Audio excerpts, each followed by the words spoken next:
Hoje nós vamos falar sobre a disposição de manter o entusiasmo.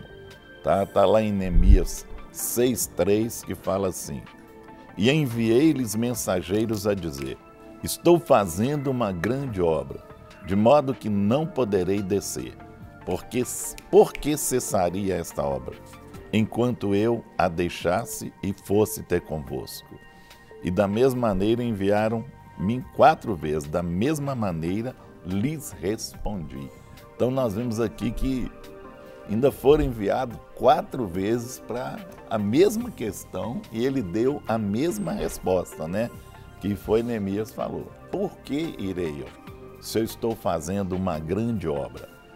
Existe uma necessidade de manter o nosso entusiasmo em grande parte dos nossos momentos.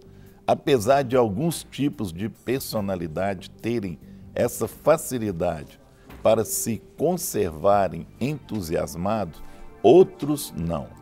Vamos refletir em 3 segredos que podemos usar nos momentos, nos mantermos positivos a maioria do tempo, pelo menos. O trabalho que eu faço é super importante. Certifique-se de sua visão e todas as suas ações se alinharão. É fácil manter-se animado quando você se ocupa com assuntos reais. Então, o nosso primeiro tópico aqui é: o trabalho que eu faço é super importante. É dar importância àquilo que eu faço. Ótimo. Então, olha, esse é o nosso tema de hoje. Então, se você quer participar, interagir conosco, você pode ligar para o 3209-3301, a opção número 1, você grava, deixa ali a sua mensagem, a sua participação, que vai ser passada aqui para nós. É um atendimento eletrônico, não é? Ou você então liga para o nosso atendimento ao vivo, não é? Que é o 3253-3320. Aí você pode participar, interagir conosco aqui. A nossa produção vai atender a sua ligação e colocar disponível aqui no nosso estúdio para que a gente possa então participar junto e a gente ouvir a sua palavra ou mesmo a sua pergunta, né? Então, é esse o momento. Você pode também interagir através do nosso Twitter, que é o @Clínica da Alma, tudo junto. E aí você pode, então, ali deixar a sua participação, que nós vamos ler e ouvir aqui o que você gostaria de colocar a respeito desse tema, não é? E aí, pastor Rogerinho. Olha, é muito interessante quando nós paramos para pensar não apenas naquilo que nos paralisa, mas o que a gente pode recorrer quando temos vontade de ficar parados, né? Com certeza. Porque quando a gente identifica aquilo que nos paralisa, já é uma boa coisa. Agora, entender o que pode manter o nosso nível de motivação para que a gente continue, aí é uma outra caminhada. E realmente esse tem sido o problema de muita gente. Quantas pessoas começaram alguma coisa e ficaram no meio do caminho? Talvez você seja uma dessas pessoas que já começou tantos projetos e não terminou esses projetos, que começa e não vai até o fim. Então, quantas pessoas começaram faculdade e ela ficou no 3º, 4º, 5º, 6º período?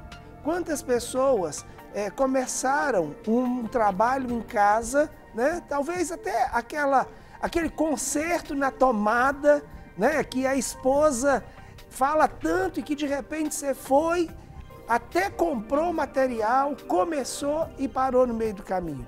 Coisas talvez simples, outras coisas determinantes na sua vida que poderiam realmente ter mudado toda a sua história se você tivesse caminhado. Então, muitas vezes nós precisamos de buscar essa motivação. Muitas vezes nós precisamos recorrer a determinadas crenças e conceitos para que a gente realmente vá até o fim. Verdade. Não é? Então, ir até o fim de um projeto, ir até o fim de uma visão, um sonho. Então, alguns nem começam. né? Aí é uma outra situação. Outros, eles começam muito entusiasmados e de repente vão perdendo o pique na caminhada.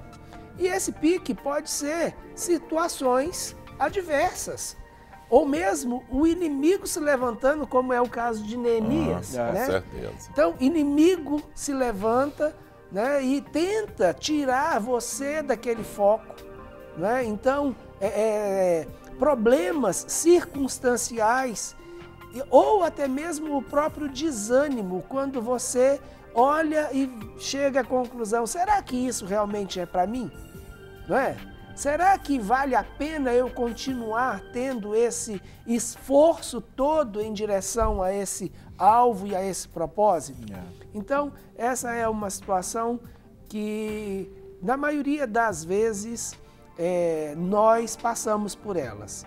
Então, circunstâncias, pensamentos, sentimentos, oposição, todas essas coisas poderão acontecer para nos tirar do caminho que estamos percorrendo ou para nos conduzir para um outro direcionamento, né, que não seja alcançar aquele alvo, aquele propósito que Rogério, a gente tem. Você estava falando uma coisa que eu achei que a gente sabe que é muito importante, talvez seria bom nós podermos assim explicar um pouquinho melhor. Vocês usou a expressão crenças, né? Muitas vezes as crenças que as pessoas têm.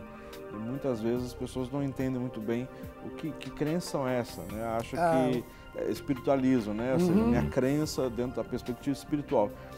Mas a gente sabe que muitas decisões, até o aspecto do sucesso, entre aspas, falando, né? De certos empreendimentos, de certas ações da nossa vida, muitas vezes está estabelecido em cima de estruturas que nós chamamos de crenças, ou seja, aquilo que você crê, aquilo que você recebeu, aquilo que você ouviu, aquilo que você acredita, são muitas vezes estruturas e crenças que elas vão determinar o sucesso ou o insucesso de certas ações da nossa vida, né? Então seria bom a gente dar uma...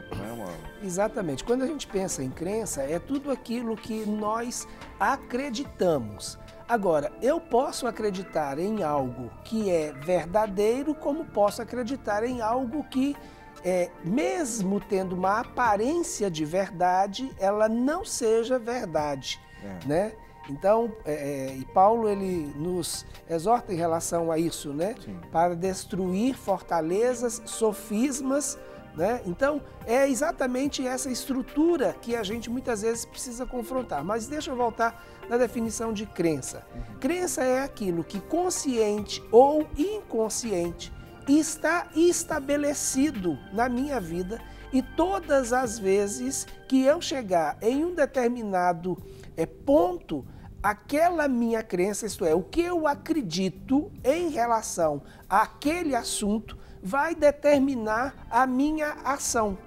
Então, por exemplo, eu posso ter uma crença em relação à minha própria capacidade ou à minha habilidade. E aí, todas as vezes que eu estiver caminhando numa direção e eu chegar naquele ponto onde a minha crença diz que eu não sou merecedor de receber aquilo, eu simplesmente trabalho, mesmo inconsciente, para que aquilo que eu estou tendo tanto esforço até aquele momento não aconteça mais. Por quê? Porque existe uma crença, né, um sistema que me orienta, que é muito maior do que aquilo que eu quero alcançar. Exatamente. Porque ele direciona aonde eu devo continuar. Né? Então, é mais ou menos isso que a gente poderia definir como sendo uma crença. Mas, de um modo geral, crença é aquilo que eu creio. Isso. É aquilo que eu aprendi, tanto vendo, quanto ouvindo, quanto experimentando na minha vida, e que foi estabelecido para mim como um sistema e que, para mim, ele é verdadeiro. Exatamente. Então, é por isso que a gente chama de crença, é o que eu creio a respeito disso. Exato. Então, deixa eu dar mais um exemplo para ficar melhor. Por exemplo, A pessoa que tem a crença financeira de que todo rico é desonesto. Isso. Né? Então, e a gente ouve isso. Ah, fulano é rico? Ah, mas fulano roubou, fulano é desonesto. Então, todo rico é desonesto. Né? A pessoa que crê nisso e tem esse sistema, essa afirmação como uma crença, ela vai ter muita dificuldade para enriquecer ou ganhar dinheiro. Por quê? Todas as vezes que ela estiver galgando uma posição e o dinheiro começar a vir como fruto daquilo que ela está fazendo, ela vai parar de fazer aquilo que ela está fazendo ou dar um jeito de perder o dinheiro que ela alcançou. Exato. Por quê? Ela não quer ser desonesta. Então, esse é um exemplo de uma crença e de uma crença limitante. Né? Me limita mesmo. Limita. Uhum. Então, Trava. quando a gente fala no sentido, né, nesse aspecto da motivação, eu preciso, muitas vezes, basear a minha vida e a minha motivação em crenças fortalecedoras, crenças que realmente me levam para frente. Ficou bom assim, chefe? Não, tá bom. Tá bom. Tá crescendo, né? Explicadíssimo. Glória a Deus. Nós temos uma participação aqui que chegou pelo CAT e a pessoa não se identifica, ela é de Belo Horizonte, diz assim, embora não esteja muito ligado ao tema, mas nós vamos responder, claro. Meu marido me traiu e desde então não consigo mais amá-lo como antes. Devo me divorciar? Se ela não... Ela tem que procurar perdoar e trabalhar isso dentro dela aí, né? É uma ferida que tem que ser trabalhada. Né? Eu acho que assim, não é motivo para ela divorciar. Eu acho que ela tem que tentar restaurar o casamento. Exatamente. Enquanto existiu uma esperança, ela tem que lutar por ela. Né? Como nós estamos falando sobre entusiasmo aqui, ela perdeu o entusiasmo. E ela tem que recuperar esse entusiasmo. E só recupera ele tratando. Você vai ter que tratar dessa ferida, trabalhar isso, realmente liberar o perdão, limpar seu coração, não é? E voltar uma nova história com ele mesmo. Então, eu acho que não é motivo, não é? Você deve procurar restaurar, trabalhar junto com ele, fazer um encontro de casais e restituir. Começar uma nova história na sua vida, dentro do seu relacionamento, não é? E assim, é óbvio que se ambos estiverem dispostos a serem tratados, né, aconselhados, acompanhados, ministrados, ótimo, é uma excelente oportunidade, como o pastor Guerra falou, começar uma nova história, um novo capítulo da vida de vocês. Agora é óbvio que tem que tratar ambos, né, entender as motivações do adultério, né, o que aconteceu, se ele está aberto a ser tratado, melhor ainda, né? Então aproveita essa oportunidade, apesar de um aparente estrago, de uma aparente situação dolorosa, difícil, mas buscar então, em cima disso, uma oportunidade para que o Senhor, através do seu poder, ele possa reverter essa situação, não é? E mudar essa história. Não é? Então você precisa ser tratado, curada dessa ferida da traição, do sentimento de se sentir trocada, né? Ou seja, preterida, enfim, sentimento de traição, da insegurança que gerou isso.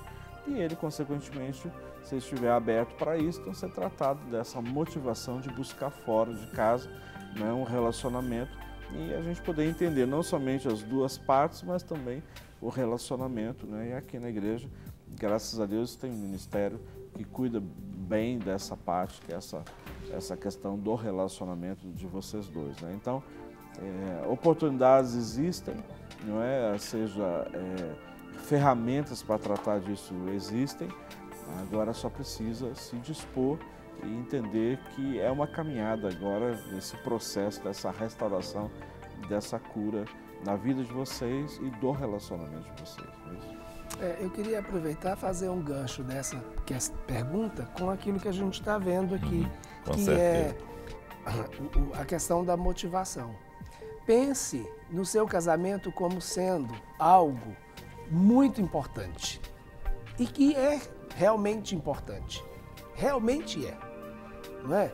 Então, quando você fez uma aliança com seu esposo, vocês fizeram uma aliança não somente diante dos homens, mas também diante de Deus, e essa aliança, ela é algo extremamente importante. Então, pense na reconstrução desse casamento, desse relacionamento, como sendo uma grande obra.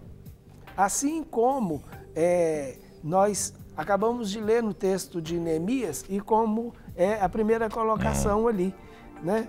Então, é algo importante isso que eu estou fazendo? É. Então, eu vou visualizar essa restauração do meu casamento como sendo uma obra extremamente importante. Vou valorizar isso e aí sim eu vou me manter motivado para cumprir com essa proposta de restauração, né? Amém. Em nome de Jesus. Não pode perder o entusiasmo, né? E nós temos aí, como o texto foi colocado, 4 vezes tentaram ainda voltar com a mesma proposta para tirar o entusiasmo. Então, muitas vezes você vai ter proposta de outras pessoas para tirar o seu entusiasmo de continuar o seu relacionamento. Pessoas vão dar conselhos errados, né? E tem pessoas que chegam, talvez estão feridas, talvez passou pelo mesmo problema e não seguiu em frente, parou no meio do caminho. E o que fizeram aqui com Neemias foi desse jeito. Tentaram tirar ele, que a obra continuasse. E esse tipo de pessoa nós temos, que vem e tenta tirar o entusiasmo da pessoa. Isso não vai dar certo, se fosse assim eu parava, aonde vai dar isso, entendeu? A pessoa vem e tenta tirar, não deixe, né? Para tudo nós temos respostas que são boas, não vai ferir ninguém nem nada, né? Ele respondeu que eu não vou parar a minha obra. Então muitas vezes a gente pode falar, eu não vou parar o que eu estou fazendo para, né, dar atenção a coisas que não vão resolver e nem vai somar com o que eu estou fazendo. A resposta de Neemias foi uma resposta assim, né? Eu estou ocupado com uma grande obra. Então, isso faz toda a diferença para ele. Com certeza. Então, achar uma outra obra que fosse tão grande quanto aquela seria a única condição que o levaria a mudar. Então, como não tinha nenhuma outra obra tão grande quanto aquela na visão e na expectativa de Neemias, então eu vou continuar fazendo isso aqui. Então, isso para mim é importante, essa obra é importante, eu estou envolvido num trabalho extremamente importante. E a gente precisa, muitas vezes, Guerra, de olhar sobre essa perspectiva. Com certeza. Né? Porque, às vezes, eu estou num lugar fazendo algo que, a princípio, pode ser insignificante, mas aquilo é importante. Se há uma demanda, se precisa ser feito, então é importante. Não é? Então não existe função mais importante ou menos importante do que outra. Dentro da estrutura da igreja ou dentro de uma estrutura empresarial, todos são importantes. Né? Então, desde aquele que serve o café, com certeza, não é? Aquele que é responsável por assinar o contra-cheque. Todos são funções extremamente importantes. Com certeza, né? Não é? Tudo tem seu lugar e Gostei dessa aí de assinar os cheques. Boa, né? Boa. E aí, Guerra? Nós temos aqui as pessoas com quem trabalho são as melhores. Atribua alto valor a cada pessoa que está ao seu redor. E o que é seu colaborador? Espere o melhor delas e elas lhe darão o seu melhor. Né? Tem essa questão também de, além de você ter entusiasmo, você entusiasmar as pessoas, animá-las, incentivar, olha, vai dar certo e tudo e tal. Eu estava conversando com uma pessoa que eu falei assim, a gente que trabalha com cura interior, nós somos maiores incentivadores de pessoas.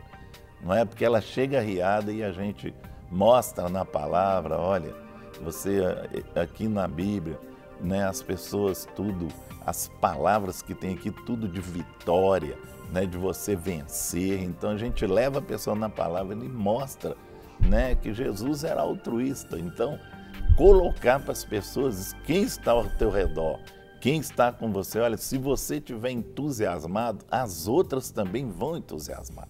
Elas vão caminhar com você. Vai dar certo, você vai conseguir, não desanima não. Você errou uma vez, tenta outra e vai em frente. E depois, olha aqui o que vai acontecer, né? Eles lhe darão o seu melhor. Uma pessoa entusiasmada, ela vai dar o melhor. Ela vai trabalhar bem, ela vai produzir mais. E isso é importante.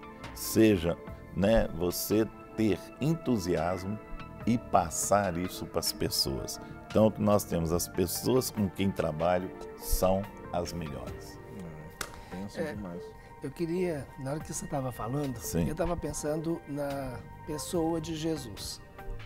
Então, a gente vai ver tanto esse primeiro ponto, quanto o segundo, no ministério de Jesus e na maneira como Jesus tratou os seus discípulos. Então, Jesus ele tinha uma convicção muito clara de que ele estava envolvido numa grande obra. Então, ele não permitia que as coisas viessem influenciá-lo e tirá-lo da sua rota e do seu caminho. Então, ele sempre manteve esse foco. Eu sei o que eu estou fazendo, eu sei para que é que eu estou aqui e isso é aquilo que precisa ser feito. Né? Então, a gente vê isso o tempo inteiro. Né? E a palavra de Deus muitas vezes deixa isso muito claro quando Jesus, quando ele foi para Jerusalém a última vez, ele foi e foi determinado. A palavra usa a expressão, ele estava determinado a ir. Então ele tinha essa forte convicção dentro dele de que ele estava envolvido numa grande obra. E aí, não somente envolvido numa grande obra, mas como ele valorizou as pessoas que estavam ao redor dele. Sim. Mesmo sabendo das dificuldades, das debilidades, das fraquezas de cada um deles, ele os tratou na mesma medida, os motivou, valorizou, incentivou, mandou que eles fossem. Então, a gente vai ver o quanto Jesus fez isso com todos os seus discípulos. É verdade. Não é? Então, isso é extremamente importante. E como nós falamos aqui, ó, espere o melhor delas e elas lhe darão o melhor. E eles deram o melhor deles. Todos eles deram o melhor. Faz toda a diferença. Mesmo tendo pisado na bola em alguns momentos, mas eles depois deram o melhor, inclusive a própria vida. Com certeza. Né? Agora, é muito interessante como isso nos ajuda a manter motivado e a nos manter focados. Porque se eu estou entendendo que aqueles que estão ao meu redor são bons, eu confio de que quando eu precisar, eles poderão me ajudar. Com certeza. Né? E isso me faz manter no ritmo da caminhada. Muito bem. Né? Então, a gente vê isso, né? E percebe isso até mesmo quando a gente está aqui. Então, há determinadas situações que a gente não precisa falar, a gente só olha um para o outro. Com certeza, né? E o outro já entende qual é a hora de entrar para dar. Com certeza. Socorro, me ajuda. Mas é porque a gente tem essa confiança um no outro. Com certeza. A gente dá ao outro essa credibilidade. Sim. Né? E isso faz com que a gente não desista. Isso. A certeza de que eu não estou sozinho. Isso é muito já importante. é um grande motivador. Né? Muito grande mesmo, né? E saber que pode contar. Exatamente. Também, além de não estar sozinho, saber que você pode contar com a pessoa. Não é que está ali junto e sempre. Isso é muito importante. Veja que essa tem sido um dos ensinos assim, mais fantásticos que a gente tem visto nesse texto.